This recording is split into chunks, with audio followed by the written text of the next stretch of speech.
In the throes of the 20th century, a single event shifted the world's trajectory. It occurred one brisk autumn morning in 1962, when Sergei Ivanovich, a minor clerk in the Kremlin, stumbled upon a forgotten telegram from 1944 about the exile of a little-known scientist named Viktor Sorokin. Unlike many of his peers who vanished into the shadows of the Gulag, Viktor's name sparked murmurs powered by whispers of outlandish theories and dangerous ideas. Driven by an inexplicable curiosity, Sergei began an unofficial inquiry into Viktor's work. Weekends spent poring over dusty files and tarnished records revealed surprising advancements in alternative energy sources initially considered too radical or politically fraught for exploration. As Sergei delved deeper, he breathed life into theories which, if proven true, could replace nuclear energy and remove the Damocles sword of nuclear war that hung over the world.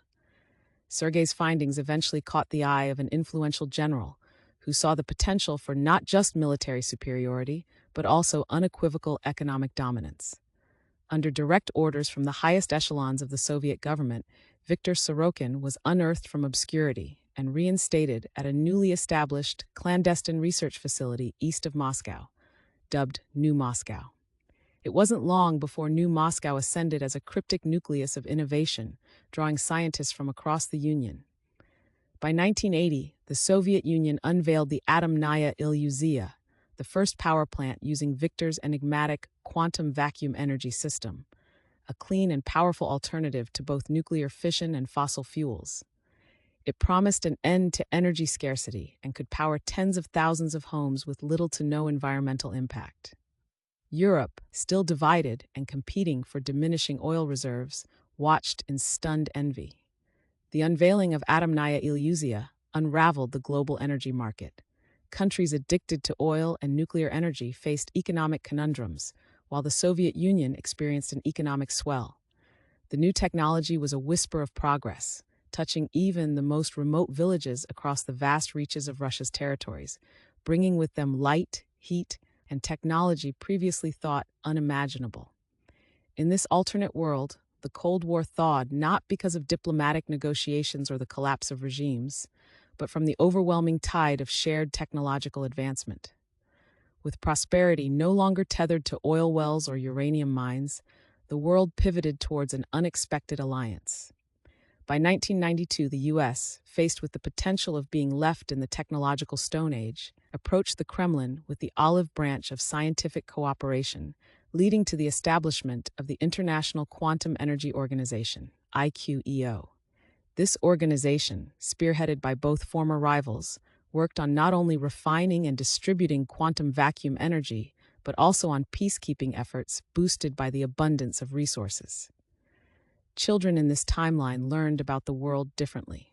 Decades of tension between East and West dissolved into textbooks describing the era when humanity skirted the precipice of self-annihilation, only to grasp a future where their greatest threats were not each other, but rather the limits of their own ingenuity.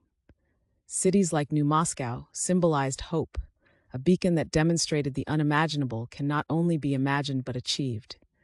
Streets buzzed with festivals inspired by a shared culture of technological triumph. Statues of Viktor and Sergei, the lost scientist turned savior, and the clerk who dared to dream bigger than his station, stood in park squares, where people often gathered to recount tales of a past overshadowed by secrecy.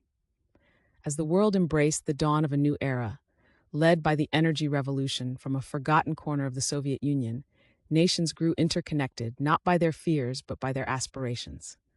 A less radioactive, more illuminated path led humanity into the 21st century, powered not just by quantum vacuum energy, but an insatiable desire to advance the boundaries of what was possible. And thus the 21st century heralded not an age of empires, American or Soviet, but an age of Earth, united and infinite. The story of the Titan of New Moscow serves as a reminder that the pen or the forgotten telegram can indeed be mightier than the sword.